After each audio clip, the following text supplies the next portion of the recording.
ভোলাবাসীর দীর্ঘদিনের স্বপ্ন আবারও দেখছে আলোর মুখ। প্রাকৃতিক গ্যাস প্রাপ্তির বিষয়টি সামনে রেখে ভোলা বরিশাল সেতুর দিকে বিশেষ নজর অন্তর্বর্তীকালীন সরকারের। শেষ হয়েছে সব ধরনের সমীক্ষা। কবে শুরু হচ্ছে নির্মাণ কাজ?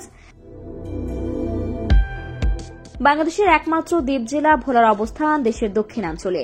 বরিশাল বিভাগের একমাত্র এই জেলাতেই সন্ধান মিলেছে একাধিক গ্যাস ক্ষেত্রের। কৌশলগত দিক দিয়ে একটি গুরুত্বপূর্ণ জেলা হওয়া সত্ত্বেও ভৌগোলিক কারণে বেশ পিছিয়ে থাকতে হয় ভোলাবাসীদের। নদী দিয়ে ঘেরা এই জেলায় সড়ক পথে পৌঁছানোর কোনো সুযোগ নেই রাজধানী ঢাকা কিংবা বিভাগীয় শহর বরিশাল থেকে।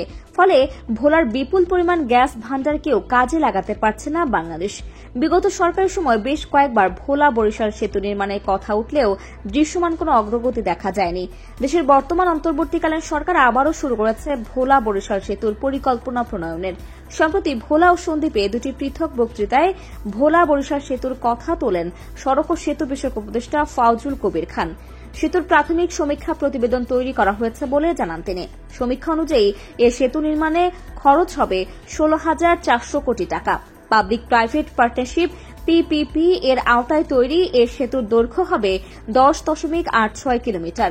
সেতুটি নির্মাণে কোন দেশ অর্থায়ন করবে তা এখনও চূড়ান্ত না হলেও জাপানের একটি প্রতিষ্ঠানের সাথে নিয়মিত কথা চলছে বলে জানান উপদেষ্টা।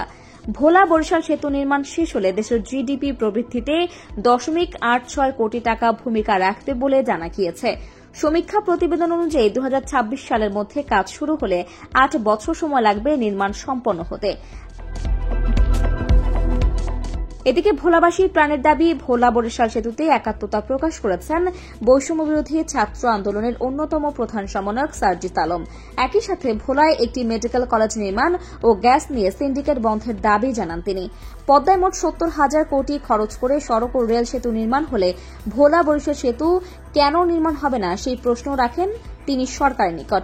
ফলে ভোলার প্রায় 20 লাখ মানুষ আবার আশায় বুক বাঁধতে শুরু করেছেন।